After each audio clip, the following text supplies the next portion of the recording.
Alright guys, welcome back to the most amazing gaming channel in the world. This is the new upcoming god to be released, Raijin.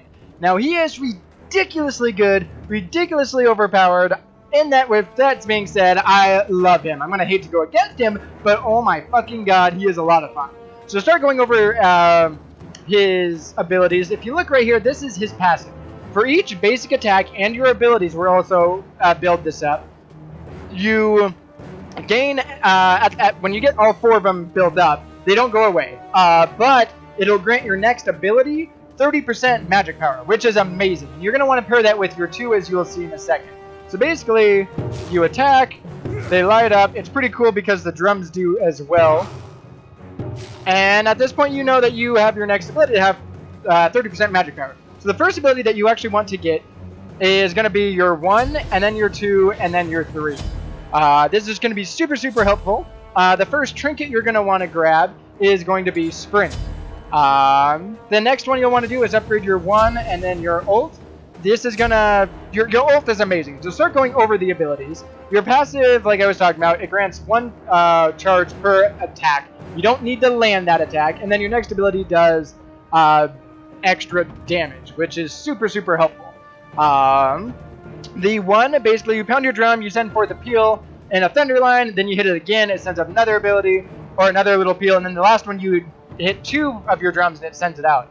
It does magic damage, obviously, to all enemies, except it stops at the first enemy god in its path. So this is super helpful, and when you hit your drum and use this ability, you gain 3 charges. So that's really awesome. Your Raijin is something that is going to is basically what makes him broken. Especially with this build, you will see. Basically, it does damage, not upon entering, but upon leaving. Upon leaving, it will also damage up to 5 nearby enemies, and it'll mark that certain enemy for up to 10 seconds on the minimap for your entire team, which is going to be amazing. It is nice, though, that it almost has a 20-second almost a 20-second cooldown.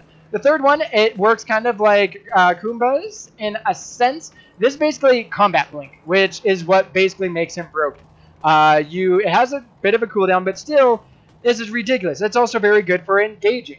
You basically send down a bolt of lightning, which does damage, and it mesmerizes them while you go into the sky and shortly thereafter crash down, doing a second burst of damage, which is also super good. So to show you this, you don't need to be like able to see. You can honestly go through the jungle and come down. Like, that is what's ridiculous. And what do you think that is? Maybe a quarter of a second before you come shooting on down?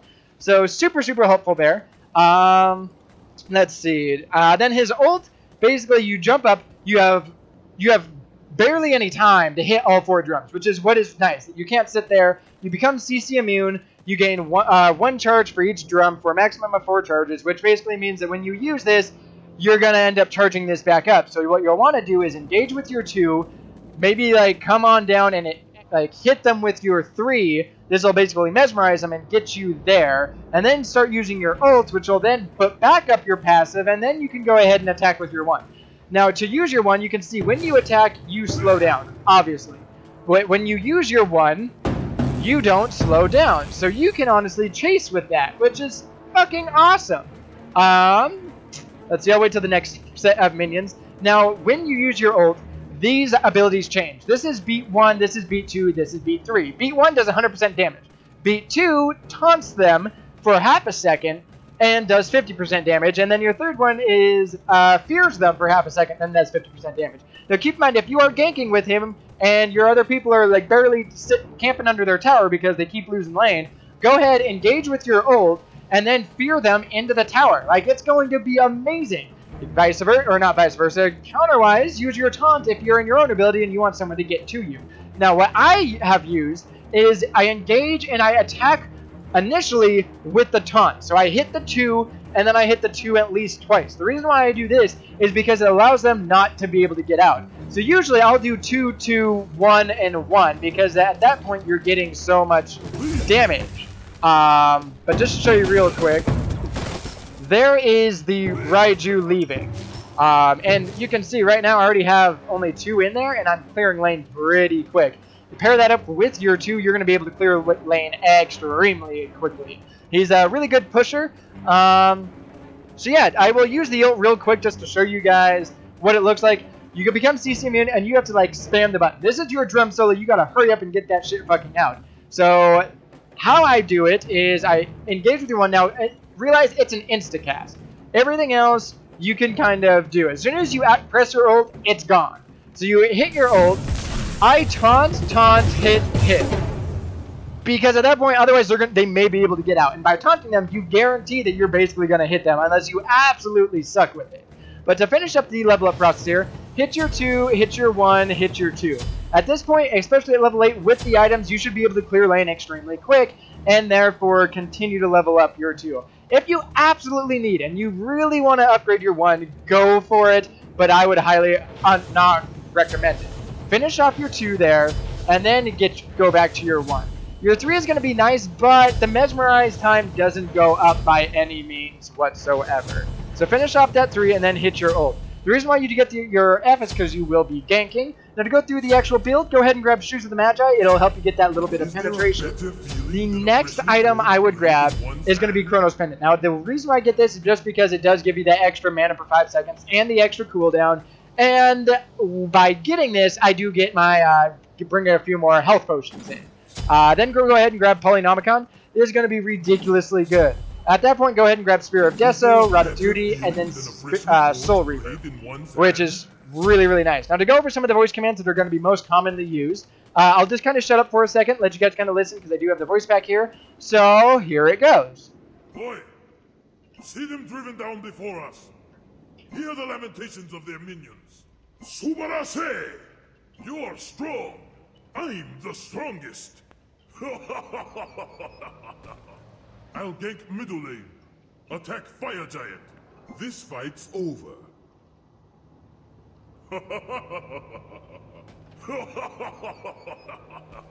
If you surround me and attack at once, one of you may get lucky. He who rules the sky rules the battlefield. Alright, so there are basically some of the voice commands there. Hopefully you guys enjoyed it. The second trinket I would grab, though, I forgot to hit that at level 12.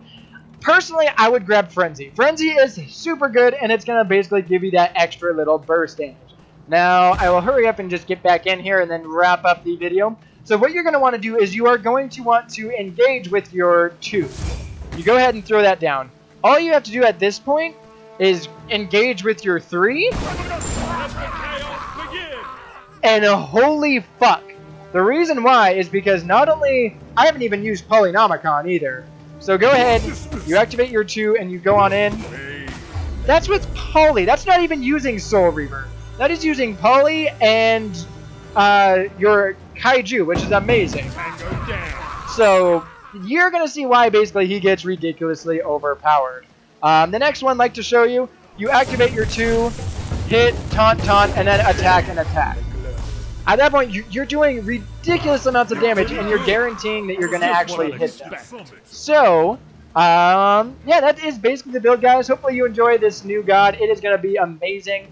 A couple other tips, too, is build up, before you actually engage, build up your passive, and then go ahead and engage. Because doing that, that just gave that an extra 35% magic power. Now, by engaging... like, it's ridiculous. That with Polynomicon and Soul Reaver and Spear of Desolation, like, this is going to be I'm sure you guys can tell by now. So anyways, thank you guys so much for watching. Hopefully you enjoyed it. Yeah, enjoy this new god. It should be released here pretty soon. I guess if you really wanted, I grab Frenzy. Maybe if you want to grab Meditation just to stay alive longer, or Curse if they keep getting away, but you really should not have them get away with your ult and your 3 and Sprint. So, anyways, guys, thanks for watching, and until the next time, have yourself a fucking amazing life. I'll let you go this time.